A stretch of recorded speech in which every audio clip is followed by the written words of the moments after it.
ہمیں چاہیے کہ ہم اپنے واجبات سے آشنا ہو جائیں اور محرمات سے بھی آشنا ہو جائیں، پھر واجبات پر عمل کرنے کی کوشش کریں مستحبات سے پہلے، محرمات سے بچنے کی کوشش کریں مکروہات سے بچنے سے پہلے۔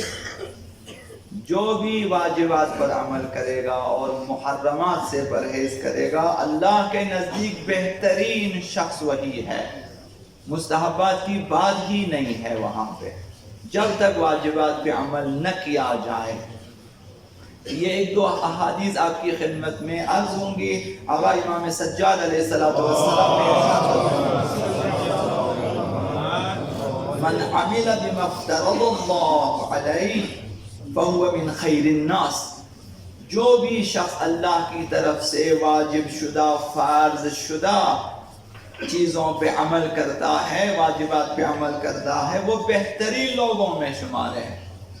تو خود کو بہترین لوگوں میں رکھنے کے لیے کوشش کریں کہ واجبات پر سر فہرست عمل کریں۔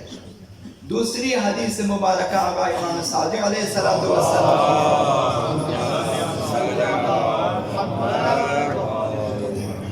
انہوں نے اس بات کی طرف نشاندہی کرائی کہ اگر کسی میں خواہشات نفس زیادہ ہے اور وہ خواہشات کی طرف جا رہا ہے تو سمجھو کہ اس کی اصل وجہ واجبات سے غفلت ہے، کہ واجبات سے غفلت کی وجہ سے ایک شخص خواہشات کے پیچھے بھاگتا ہے۔ تو فرمایا وہ اصل علامات الشہوہ، شہوت ان خواہشات کی نشانیاں یہ ہے اکل الحرام، کہ اس نے حرام خوری کی ہے، والغفل عن الفرائض، اور واجبات سے اس نے غفلت کی ہے۔ جب حرام انسان کے شکم میں پہنچ جاتا ہے یا واجبات انسان سے تارک ہو جاتا ہے تو وہ انسان شیطان کے ہاتھ میں کھلونا بن جاتا ہے اور وہ خواہشات کے پیچھے ہے، صبح سے شام تک لذات کے پیچھے ہیں، حلال و حرام کی فکر نہیں ہے۔ اسی طرح حضرت آقا رسول خدا صلی اللہ علیہ وسلم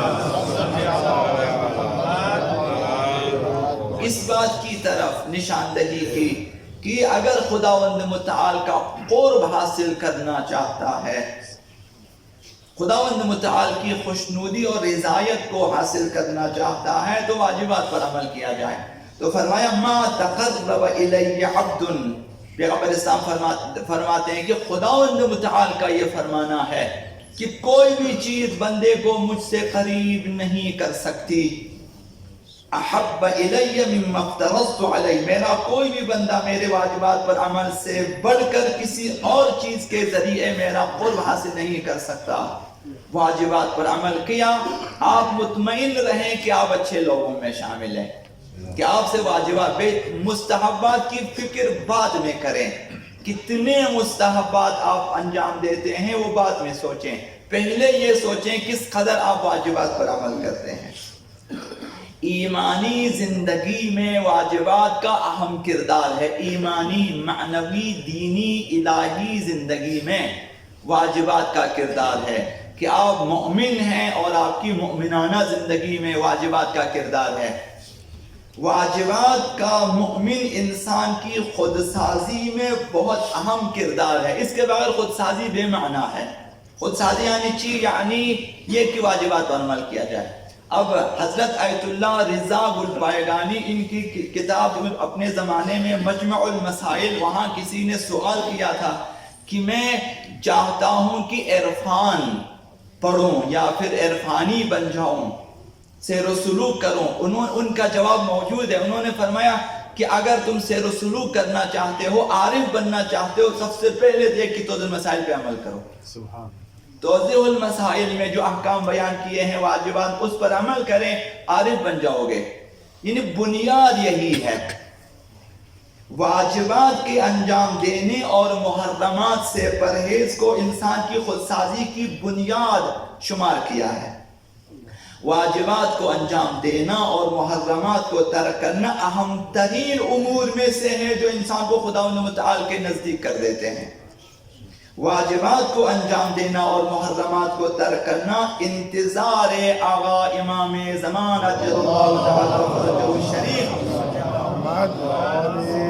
اور اللہ کی بندگی کے اہم ترین امور میں شامل ہے. اگر واجبات پر عمل نہیں کرتے تو بندگی بے معنی ہے اور انتظار آقا امام زمان بے معنی ہے.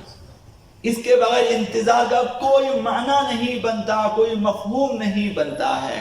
وہ انسان خود کو منتظر آقا امام زمان شمار نہ کرے.